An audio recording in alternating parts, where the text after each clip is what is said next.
Welcome to Politics Unplugged. I'm Ann Trujillo. Something is terribly wrong in Colorado. Suicide was the leading cause of death for children ages 10 through 18 in Colorado in 2017.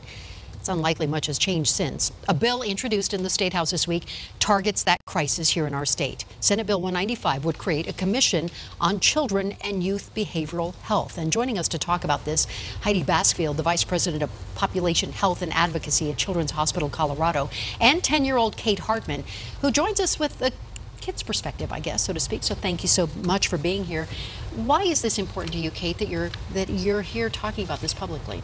Well, it's really important to me because I experienced some really hard things, and I don't want other kids to have to go through that.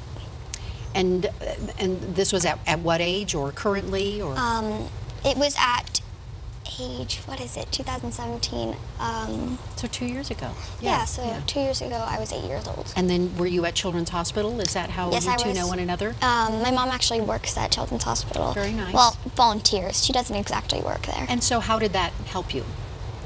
So my mom brought me to Children's Hospital, and we did a screening, and it really helped me. And I had some, and we found some people to help me with it, and that was good, and it helped me a lot.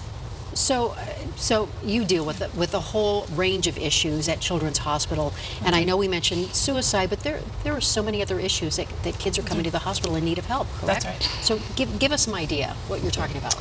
Yeah, so since 2009, Children's Hospital has actually seen a 600% leap in the amount of kids who have engaged in suicide attempts in our own pediatric intensive care unit. And so in addition to the attempted suicide rates and things in that, we're seeing increased incidences of kids experiencing anxiety, all kinds of different crises related to incidents of bullying, pressure in school, pressure in athletics. Those are all presenting in a far different way than they used to. So what does help look like? Yeah. I mean, you can tell as much as you want to tell, Kate. I don't want to pry, but what does help look like to both of you? Well, help looks like to me is when you find somebody that can give you strategies or methods of helping cure or soothe the feeling that you want to not be alive anymore. So it's coping, but it's life skills?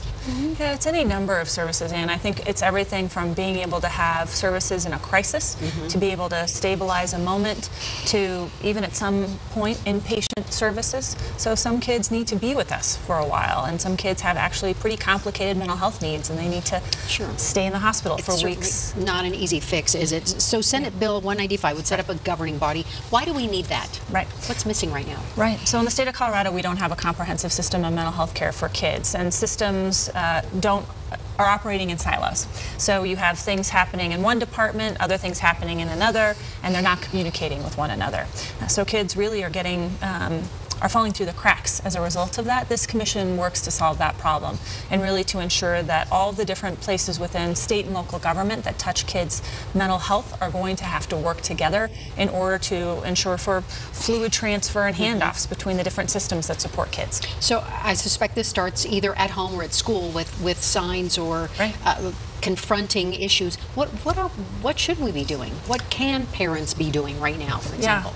Well, one of the things that we need to do is to help parents understand where they can go when they have concerns. So if you pick up your kid right now at 4 o'clock on a Friday afternoon and they voice some concerns about how they're feeling, there isn't currently the mechanism by which they can pick up the phone or shoot a quick text message and know what to do about that. So that's one of the things we need to do differently, is create a responsive system and educate parents on where to go.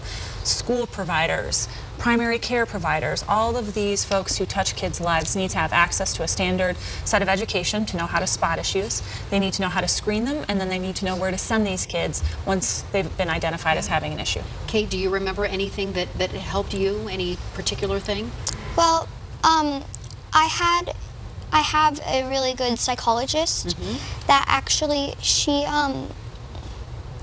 gives me she's a person I feel like I can talk to, and she makes me comfortable.